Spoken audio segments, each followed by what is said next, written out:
Buenas noches, amados hermanos. Damos gracias a Dios por su palabra. Damos gracias a Dios por su Hijo Jesucristo, en el cual dice el apóstol Juan que somos aceptos en el amado. Únicamente a través de los méritos de nuestro Señor Jesucristo somos aceptos en el amado. Y yo le he pedido al Señor durante estos días, especialmente el día de hoy y la noche anterior, es decir, ayer en la noche, que el Señor ponga en mí palabras de su Espíritu hablándole a cada uno de nosotros. Porque eso es lo que somos nosotros aquí finalmente, hermanos. Somos mensajeros, somos predicadores. No predicamos, no hablamos algo que sea de nuestros pensamientos o que sea algo de alguna experiencia que hayamos vivido o emociones o palabrerías. No. Lo que estamos hablando y lo que rogamos en esta noche es que el Espíritu del Señor tome lugar y use mis labios, use mi lengua, use mis palabras y esas palabras lleguen a nuestros corazones. No soy yo, es Cristo en este momento hablando a ustedes. Vamos a abrir nuestra Biblia, hermanos, en el Evangelio de Mateo. En el Evangelio de Mateo, capítulo 28. Vamos a darle lectura al versículo 16 hasta terminar el Evangelio. Son 4 versículos. Lo voy a leer en voz alta, hermanos, y ustedes lo van siguiendo con la vista. Me gustaría más que lo leyéramos todos al mismo tiempo. Es bonito escuchar a la congregación leer la palabra de Dios. Vamos a leer la palabra de Dios. Les invito a ponerse de pie. Mateo capítulo 28, versículo 16. Dice la santa palabra de nuestro Señor. Dice: pero los 11 discípulos se fueron a Galilea, al monte de Jesús les había ordenado. Y cuando le vieron, le adoraron, pero algunos dudaban. Y Jesús se acercó y les habló diciendo: toda potestad me es dada en el cielo y en la tierra. Por tanto, id y haced discípulos a todas las naciones, bautizándolos en el nombre del Padre y del Hijo y del Espíritu Santo, enseñándoles que guarden todas las cosas que os he mandado. Y he aquí yo estoy con vosotros todos los días hasta el fin del mundo. Amén. Señor, te damos muchas gracias por tu palabra. Gracias, Señor, por esta promesa hermosa que leemos en ella, que dice que tú estás con nosotros y que tú estarás con nosotros hasta el fin del mundo, Señor.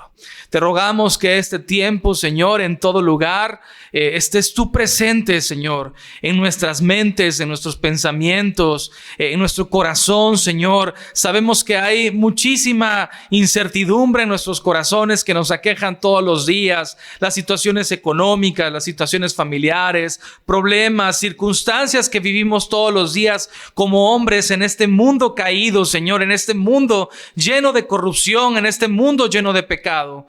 Pero queremos que este tiempo, Señor, sea hermoso en tu presencia. Que este tiempo, Señor, tú tengas cabida en todo momento, Señor, y que tu obra y que tu ministerio, Señor, y que la persona de nuestro Señor Jesucristo sea glorificada en todo momento. Porque no solamente es responsabilidad del predicador que está aquí al frente de hablar y de decir, sino también del que está escuchando, al momento de estar escuchando y estar adorando con su corazón. Porque tú, Señor, conoces todas las cosas. Porque tú, Señor, conoces nuestros pensamientos y lo más profundo que hay en ellos. Y si en ellos no hay amor, si en ellos hay calumnia, si en ellos hay alguna otra cosa, Señor, tú lo vas a condenar. Y te rogamos, Señor, que en este momento tú, Señor, tomes el control. Lo tienes, pero lo queremos declarar con nuestros labios, que tomes el control absoluto de nuestras vidas y de nuestros pensamientos, y que llevemos cautivo todo pensamiento inmoral, todo pensamiento indigno, todo pensamiento pecaminoso, y lo pongamos a tus pies y adoremos. En el nombre de Cristo Jesús. Amén. Pueden tomar asiento, hermanos. Hermanos, estamos viviendo los últimos versículos del Evangelio de Mateo. Y bueno, hemos tenido la oportunidad en la iglesia de estudiar el Evangelio de Mateo ya hace unos meses. Estuvimos estudiándolo paso a paso y capítulo por capítulo, versículo por versículo. Y hemos visto que el Evangelio de Mateo ha presentado a Jesús como el Rey. Y bueno, presentó las obras, las señales, milagros que hizo nuestro Señor durante su vida y su ministerio aquí en el mundo. Ahora, estamos viviendo un pasaje en el cual los discípulos están viviendo un momento complicado, hermanos. Están viviendo un momento complicado, un momento donde hay muchas dudas. El Señor Jesucristo había sido crucificado recientemente. Se habían encontrado apenas, las mujeres habían encontrado, ya no habían encontrado el cuerpo. El Señor había sido resucitado. Había muchas dudas, había mucha confusión, había mucha tristeza. Y eso lo podemos ver ahí, que dice que cuando le vieron, algunos le adoraron al Señor Jesús, pero algunos otros, que dice la Escritura, que dudaban. Aún dudaban del ministerio del Señor Jesús, aún dudaban que Él fuera el Hijo de Dios. Y este pasaje, hermanos, nos muestra las últimas instrucciones del Señor Jesús antes de volver al cielo en su cuerpo humano glorificado. Son las últimas instrucciones que el Señor da, no solamente en este momento y en este contexto a sus discípulos, sino que también nos las da a nosotros. Jesús se acerca, dice ahí literalmente y Jesús, versículo 18, se acercó y les habló diciendo: toda potestad me es dada en el cielo y en la tierra. Y aquí les está recordando, hermanos, que Él es el que tiene el poder absoluto, no solamente en la tierra, sino también en el cielo. No solamente en la vida de cada uno de nosotros y de ellos, sino dice: toda potestad, toda autoridad, todo poder me es dado en el cielo y en la tierra. Y por tanto, dice aquí la instrucción en el versículo 19, y aquí está la instrucción, la ordenanza, dice: id y hacer discípulos a todas las naciones, bautizándolos en el nombre del Padre y del Hijo y del Espíritu Santo. Hermanos, en este momento el Señor Jesús estaba haciendo un parteaguas de la antigua señal con una nueva señal. ¿Cuál era la antigua señal, hermanos? La circuncisión. Recordarán que a Abraham le fue dada esa señal, que todo aquel que fuera judío, que todo aquel que fuera de su descendencia de Abraham, iba a tener una señal que iba a ser la circuncisión. Y ahora el Señor Jesús en este momento estaba dando una nueva señal. Y esa señal iba a ser el bautismo. Un discípulo de Cristo iba a ser aquel, ya no el que se circuncidaba. Y lo dice Gálatas. Lo dice Pablo a los Gálatas, que dice que ya no habla de una circuncisión de carne, sino una circuncisión del corazón. Y esa circuncisión del corazón es el bautismo, hermanos. Y Cristo estaba instituyendo el bautismo porque Él mismo se había sometido en obediencia y había sido bautizado por Juan el Bautista. Jesús no solamente estaba diciendo bauticen o bautícense, sino Él mismo siendo, y como nos decía nuestra hermana Salma, Él mismo siendo el creador del universo, Él mismo siendo el Dios encarnado, el creador de todo, se había sometido al bautismo. ¿Cuánto nos cuesta a nosotros someternos en una autoridad? No nos sometemos a la autoridad de nuestros padres muchas veces. No nos sometemos a la autoridad de un patrón. No nos sometemos a la autoridad de una institución. No nos sometemos a la autoridad, que toda la autoridad es dada por Dios. Y Dios, Jesús siendo Dios mismo, se sometió al bautismo para cumplir toda justicia. Entonces, hermanos, en este momento, Cristo mismo, nuestro Señor Jesús, estaba dando el banderazo de salida para seguir las pisadas de Él mismo, de Cristo. Miren, hermanos, hay muchas cosas que nosotros no podemos hacer o no podemos imitar a Cristo directamente. Pero el bautismo es algo que sí podemos imitar de nuestro Señor Jesucristo. Es algo que sí podemos hacer nosotros. Vamos a Hechos, hermanos. Hechos, está Mateo, es el primer evangelio, Mateo, Marcos, Lucas, Juan, y luego está Hechos. De hecho, Hechos lo estamos estudiando igual en la iglesia. Hechos 2:37, capítulo 2, versículo 37. Y estamos, hermanos, aquí ante el primer discurso de Pedro. Y este primer discurso de Pedro, hermanos, es glorioso y va completamente en contra de lo que hoy en día se dice de cómo predicar el evangelio y de cómo presentar a Jesucristo. Hoy en día te dicen que no digas el pecado, que no señales el pecado, que presentes a un Dios de amor, que presentes a un Dios que perdona, que presentes a un Dios que todo lo va a pasar por alto. Y no es el Dios que presenta la Biblia. Fíjense lo que dice el discurso de Pedro. Dice, versículo 23, hermanos, que les empieza a decir, versículo 22, varones israelitas, se levanta ahí en medio de los judíos y les dice, varones israelitas, oíd estas palabras.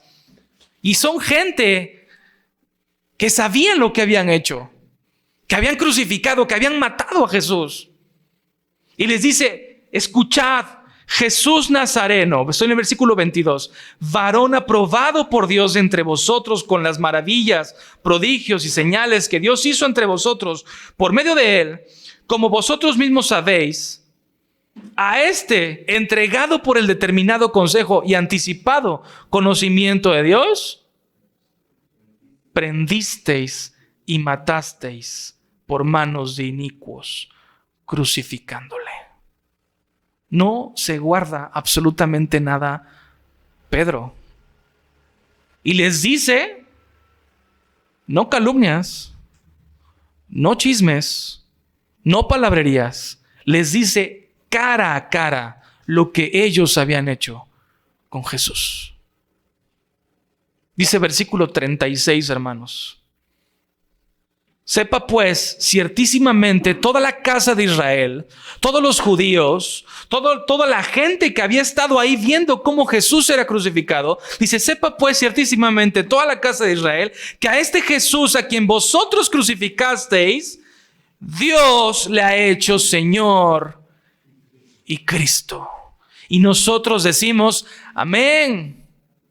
A este mismo Señor que habían despreciado, que lo habían injuriado, que le habían puesto de todo. Dice, a este mismo Señor Jesús, Dios le ha hecho Señor y Cristo. Dice en el versículo 38, amados hermanos. Perdón, en el versículo 37 dice, al oír esto, ¿qué pasó? Se compungieron de corazón. ¿Y qué es compungir? Hay veces que, decía una vez que vino el hermano Mateo, hay palabras en la Biblia que a veces no entiendo, ¿no? Y está en español, ¿no? ¿Y qué es compungir? Bueno, pues compungir es un dolor de haber cometido un pecado o una infracción. Y qué bueno, hermanos, que hemos ya estudiado Santiago. Santiago en el capítulo 4, no lo busquen, hermanos, Santiago 4:17 nos dice que al que sabe hacer lo bueno y no lo hace, ¿qué? Le es pecado. Lo voy a repetir, al que sabe hacer lo bueno y no lo hace, le es pecado. Hermano, amigo, si no te duele pecar, si no te duele mentir deliberadamente, debes preguntarte si realmente conoces al Cristo de la Biblia. Dice la palabra de Dios que estos mismos se compungieron. Les dio dolor de lo que habían hecho con Jesús.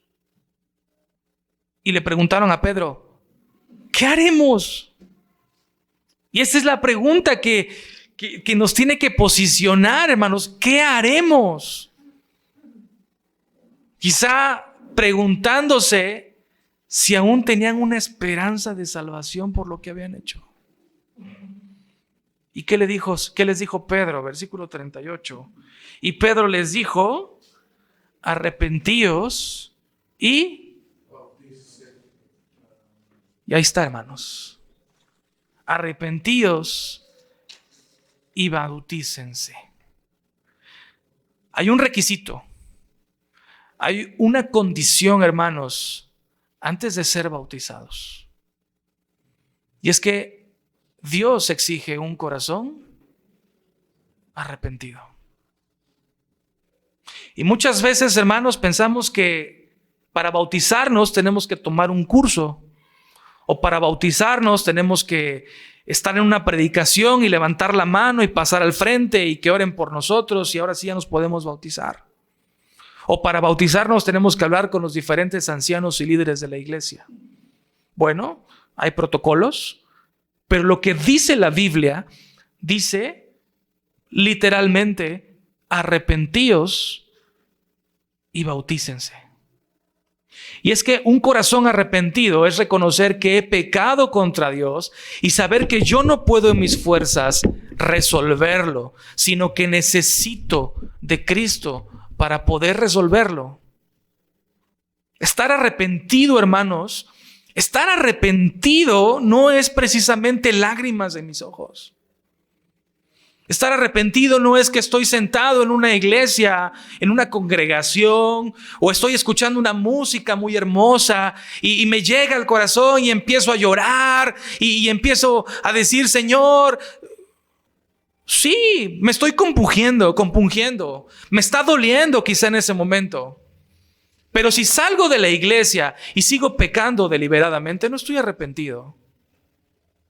Si aquí me levanto en la congregación y canto aleluya y alzo mis manos y salgo de la iglesia y sigo haciendo mi vida normal sin temor a estar ofendiendo directamente a Dios, no a mi hermano, a Dios directamente, no estoy arrepentido. No estoy arrepentido. Es abandonar mi vida pasada, mis vicios, mis mentiras, mi vana manera de vivir, dirá Pablo en Efesios, ¿no? Mi vana manera de vivir. El arrepentimiento, hermanos, es estar consciente de que estoy muerto sin Cristo. Y que sin Él nada puedo hacer. No lo cantábamos hace unos instantes. ¿A quién tengo yo en los cielos? Decía la hermana Salma, ¿no? Y lo decíamos también todos nosotros. ¿A quién tengo yo en los cielos sino a ti? Y fuera de ti, nada deseo. Y es una alabanza hermosa que está inspirada en el Salmo. Pero nada más la cantamos, pero a la primera de cambios, cuando vemos algo que nos conviene o que nos brilla en los ojos, nos olvidamos de que a quién tengo yo en los cielos sino a ti, y fuera de ti nada deseo. No, deseo otras cosas, deseo dinero, deseo lujuria, deseo posesiones, deseo muchas cosas que son en mi carne. Y eso no es estar arrepentido, hermanos. El arrepentimiento es correr a Cristo desesperadamente y rendir mi vida completa a Él. Ese es el arrepentimiento, hermanos. Y podemos pensar que el arrepentimiento es una experiencia única y decir, me he arrepentido y ya, soy santo, ya no peco. No, hermanos. El arrepentimiento es diario. ¿Saben por qué? Porque seguimos siendo pecadores. Porque seguimos estando en nuestra carne. Porque nos seguimos equivocando.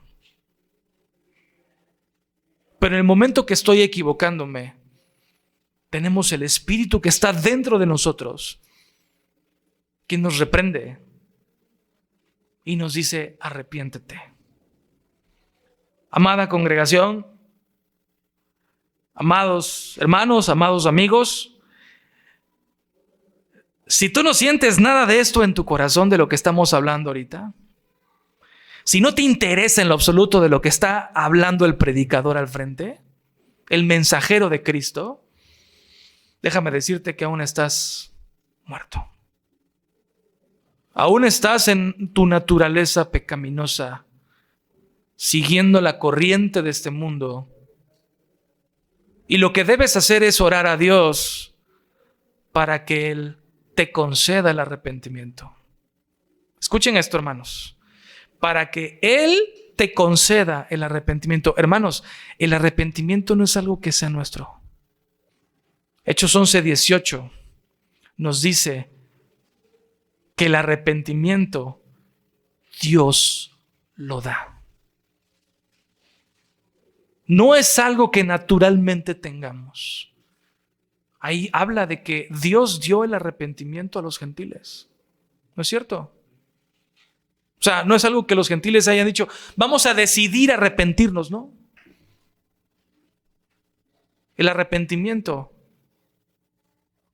Si tú en este momento no sientes absolutamente nada de arrepentimiento de lo que el predicador está diciendo en este momento, no te has arrepentido y es porque Dios no ha querido tratar contigo.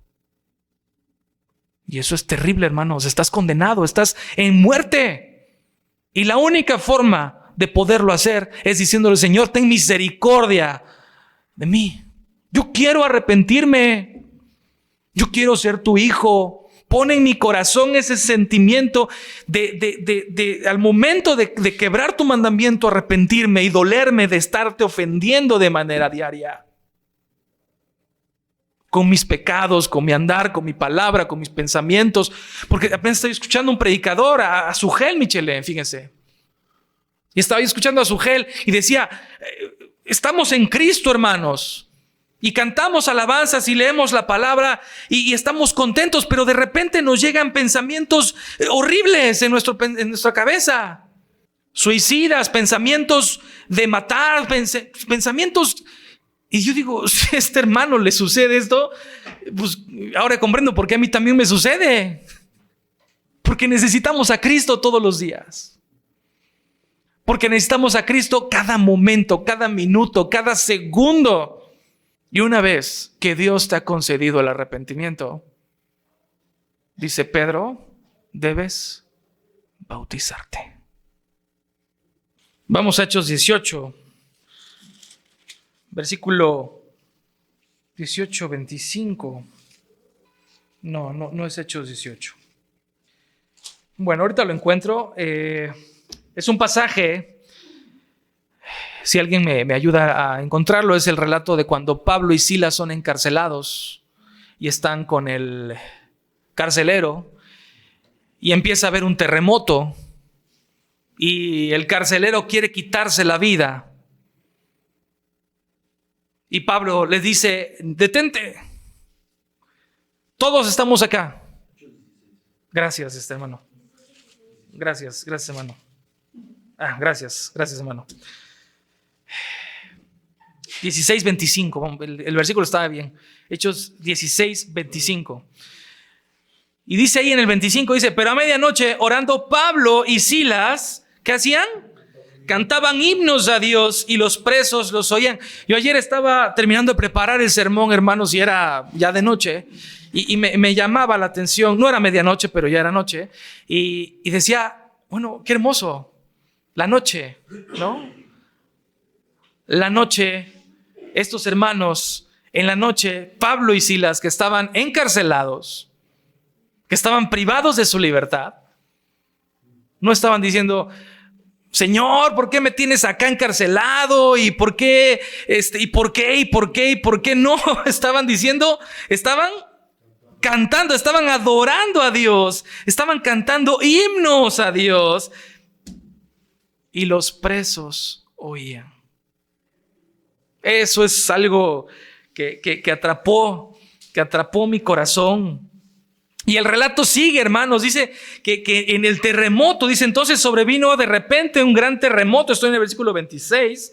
De tal manera que los cimientos de la cárcel se sacudían y al instante se abrieron todas las puertas y las cadenas de todos se soltaron. Literalmente todos los presos quedaron en libertad. Ahora, el carcelero, la persona que estaba cuidando a estas personas, a estos presos, tenía la única encomienda de que nadie se escape. Estaba en su chamba. Ahora, no solamente es, se me escapó un preso, ya, pues ya mañana me dan las gracias y ahí muere. No. ¿Se te escapó un preso? ¿Qué significa? Te van a matar por hacer mal tu chamba. No solamente te van a despedir, te van a matar. Entonces, él teniendo presente esto en su cabeza, que no solamente un preso se va a ir, sino que todos se le van a ir, dice, despertando el carcelero y viendo abiertas las puertas de la cárcel, sacó la espada y ¿qué? Y se iba a matar pensando que los presos habían huido. Mas Pablo, versículo 28, clamó a gran voz diciendo, no te hagas ningún mal, pues todos estamos aquí. Él entonces, pidiendo luz, se precipitó adentro y temblando se postró a los pies de Pablo y de Silas. Y sacándolos, les dijo, señores, ¿qué debo hacer para ser salvo?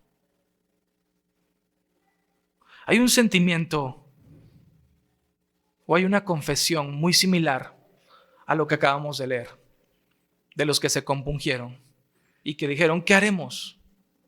¿Qué tengo que hacer? Porque estamos acostumbrados, hermanos, a hacer. Yo en mi trabajo estoy acostumbrado a hacer. Porque si no hago, me corren. Tengo que producir. Y tengo que hacer que las personas produzcan. Y la mayoría de los que estamos en este sistema capitalista estamos acostumbrados a hacer. Y dice aquí el carcelero, bueno, ¿qué tengo que hacer para alcanzar salvación? Para que ese Dios al que le estaban cantando a medianoche, estando presos, himnos, sea mi Dios. Versículo 31 dice, Pablo y Silas le dijeron, cree en el Señor Jesucristo y serás salvo tú y tu casa. Cree. Hermanos, la fe y el arrepentimiento no es algo que el mundo entienda. La fe la necesitamos para creer en Dios. Y la necesitamos y la necesitas para creer que Jesús es Dios. Si no eres hijo de Dios, esto es extraño a ti. Hebreos 11:6 dice que sin fe es imposible agradar a Dios, ¿no es cierto? Y ahí mismo dice, porque es necesario que el que se acerca a Dios crea que le hay. Hermano, si tú estás en este momento, en este lugar, y no estás convencido de que hay un Dios, de que Jesús vino a este mundo, y que Jesús es Dios, y que murió por tus pecados, y que Jesús es real, y que Dios es real, déjame decirte que no hay manera de que agrades a Dios. Porque es necesario que el que se acerca a Dios crea que le hay. Y entonces, pues, ¿qué es fe? Les traje Hebreos 11, no lo busquen. Les traje Hebreos 11:1 en la traducción del lenguaje actual. Porque a lo mejor muchos no sabemos Hebreos 11:1 de memoria, ¿no? ¿Qué es la fe? Es pues, ¿qué? La certeza de lo que se espera, la convicción de lo que no se ve. Bueno, no sé ustedes, pero a mí es un poco enredado. ¿Qué dice la TLA? Dice 11:1.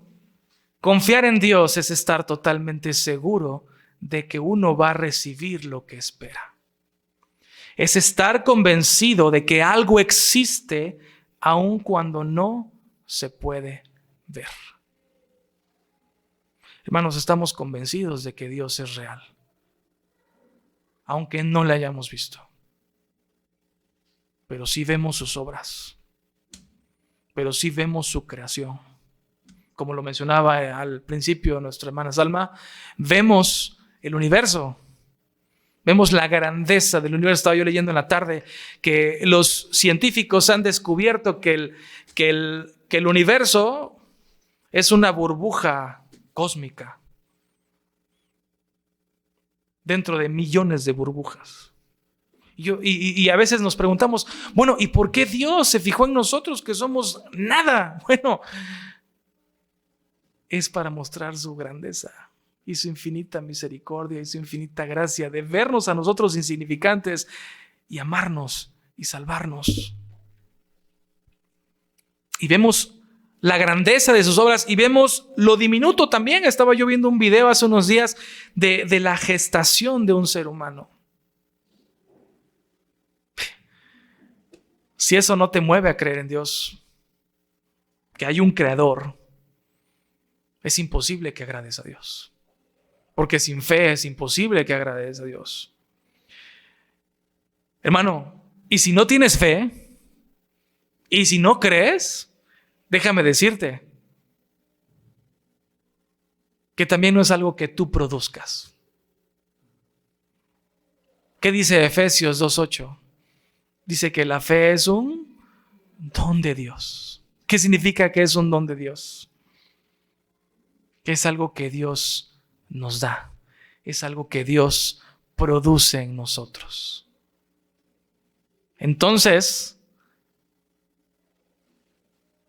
si tú no crees en Cristo, seguramente es porque no te has arrepentido. Y si no tienes ninguna de estas dos, arrepentimiento y fe, es porque Dios no ha querido darlo. Porque no es algo que tú decidas producir. La salvación de principio a fin es del Señor. Tú no tienes absolutamente nada que puedas aportar. Si hoy esta noche estás acá, escuchando la palabra de Dios, escuchando el Evangelio, es porque Dios ha querido traerte. Aún en la neblina, aún en las condiciones del tiempo, aún a fuerzas, porque a lo mejor hay gente que está aquí a fuerzas. Dios está tratando contigo y Dios quiere producir en ti la fe y el arrepentimiento. Dice el carcelero, volvemos ahí en el versículo, ¿no? Dice el carcelero, ¿qué debo hacer para ser salvo? Bueno, fíjense cómo dice ahí, versículo 31, cree en el Señor Jesucristo y serás salvo tú y tu casa. Dice que, y le hablaron la palabra del Señor. ¿A quién? Al carcelero. Le enseñaron la palabra del Señor, el Evangelio, ¿no? A él y a todos los que estaban en su casa. Y él, ¿quién? El carcelero, tomándoles en aquella misma hora de la noche, yo imagino que eran como esta hora, estaban, imagínense, Pablo y Silas predicándoles el Evangelio, no solamente al carcelero, el carcelero los llevó hasta su casa. El carcelero tenía familia, tenía su esposa, tenía sus hijos, aquí está. Vean lo que estaba dispuesto a hacer, iba a quitarse la vida, vean el miedo, el pavor que tenía este carcelero. Dice que los llevó a su casa y dice que Pedro y Silas les predicaban la palabra de Dios y el carcelero, versículo 36, les lavó las heridas. Y enseguida, ¿qué hizo? Tomó cursos, pensó si iba a realmente hacer un compromiso con el Señor, lo puso en oración.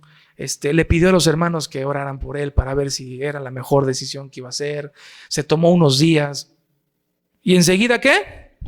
Se bautizó. Hermano, si el Señor te está llamando en arrepentimiento, si el Señor te está llamando a creer en Él, tienes que bautizarte. Hermano, el pecado nos debe doler. Si hemos creído en nuestro Señor Jesucristo como nuestro único Salvador, tu corazón debe estar ansioso de bautizarte. Tiene que haber ese fuego, decir, ya no puedo esperar más. Tengo que declararle a todo el mundo que Jesús es mi Señor y mi Salvador. No puedo quedármelo solamente yo. Todo el mundo, toda mi familia, mis amigos, la gente, mi círculo, tiene que saber que Jesús es mi Rey. Cristo lo hizo. ¿Qué hizo Cristo? Se bautizó. Cristo lo ordenó. No lo leímos en Mateo 28. Id y predicarles el evangelio, bautizándolos. Cristo lo hizo. Cristo lo ordenó. Pedro, el apóstol Pedro, lo acabamos de leer, lo confirmó. Y Pablo lo super confirmó. Hermanos, el bautismo es algo que la palabra de Dios enseña. No solamente es algo que sea una ocurrencia de la iglesia o una ocurrencia de los ancianos. Es algo que Dios quiere que tú hagas, si es que eres su hijo. Estamos terminando, hermanos, y es necesario saber la diferencia entre el bautismo en agua y el bautismo de nuestro Señor Jesucristo o en nuestro Señor Jesucristo. El bautismo, como una mera acción sin fe y sin arrepentimiento, no limpia el pecado, O sea, si tú no tienes, ya hemos leído, hemos aprendido, hemos sido exhortados, no por mí, es que el hermano me lo dijo a mí porque sabe. No, yo no dije nada. La palabra. Hermano, si tú te bautizas sin fe, sin arrepentimiento, nada más te habrás echado un chapuzón. Otra vez, porque creo que eso no soy yo. Nada más te habrás echado un chapuzón. Nada más te habrás remojado. El agua no es bendita, de ningún lado, aunque te vayas y te bautices en el Jordán, no te va a hacer más santo. O te bautices en donde quieras. No. El agua no tiene poderes mágicos. El agua no te va a limpiar por arte de magia y ya me bauticé y ahora sentí algo. No, hermano. El agua es agua normal. El bautismo solamente es la confirmación de lo que Dios ya hizo en ti previamente. Él ya produjo en ti arrepentimiento, Él ya produjo en ti fe y ahora simplemente lo estás declarando con tus labios, con tus acciones, con tu cuerpo. Y el bautismo en agua únicamente, hermanos, es una ilustración de lo que Dios hace con nosotros. Vean Romanos, vamos a Romanos, Hechos, está adelantito, Romanos 5. Romanos 5:1 dice: justificados pues por la fe, tenemos paz para con Dios por medio de nuestro Señor Jesucristo, por quien también tenemos entrada por fe, por la fe, a esta gracia en la cual estamos firmes y nos gloriamos en la esperanza de la gloria de Dios. Versículo 9. Pues mucho más, estando ya justificados en su sangre, por él seremos salvos para la ira, de la ira. Hermanos, no somos salvos porque nos bautizamos. El bautismo nos salva. ¿Quién es el único que salva? Aquí está. Por él, ¿por quién? Por Cristo seremos salvos de la ira.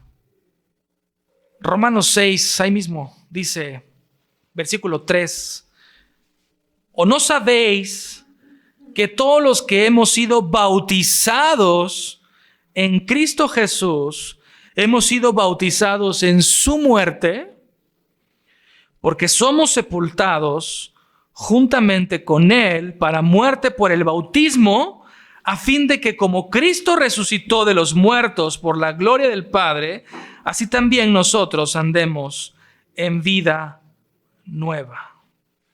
En palabras de nuestro amado hermano Dan, dice él, el bautismo de Romanos 6 no tiene ni una gota de agua. Este bautismo es únicamente de Cristo. El agua es una tumba líquida, hermanos. El agua es una ilustración de la condición en la que Cristo nos rescata muertos. Somos sepultados y ahora somos resucitados como Cristo resucitó. Es una ilustración. Colosenses 3 dice, porque habéis muerto y vuestra vida está escondida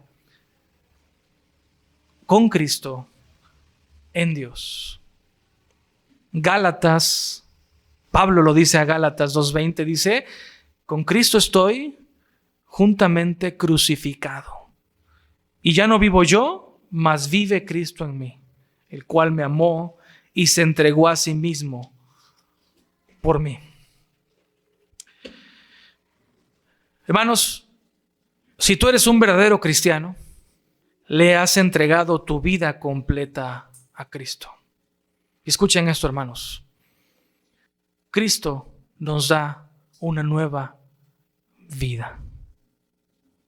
No es añadir a Cristo a tu vida. Cristo, cuando te salva, cuando te rescata, te da una nueva vida. Hay vida nueva en Él. No añades a Cristo y sigo pecando. No añado a Cristo y sigo jugando. No, es una nueva vida. El bautismo representa una realidad interna. Eventos espirituales que solo Dios puede producir, ¿no es cierto? La fe, el arrepentimiento, el gozo y la obediencia para gloria de Dios. Gracia y paz, hermanos. Dios les bendiga.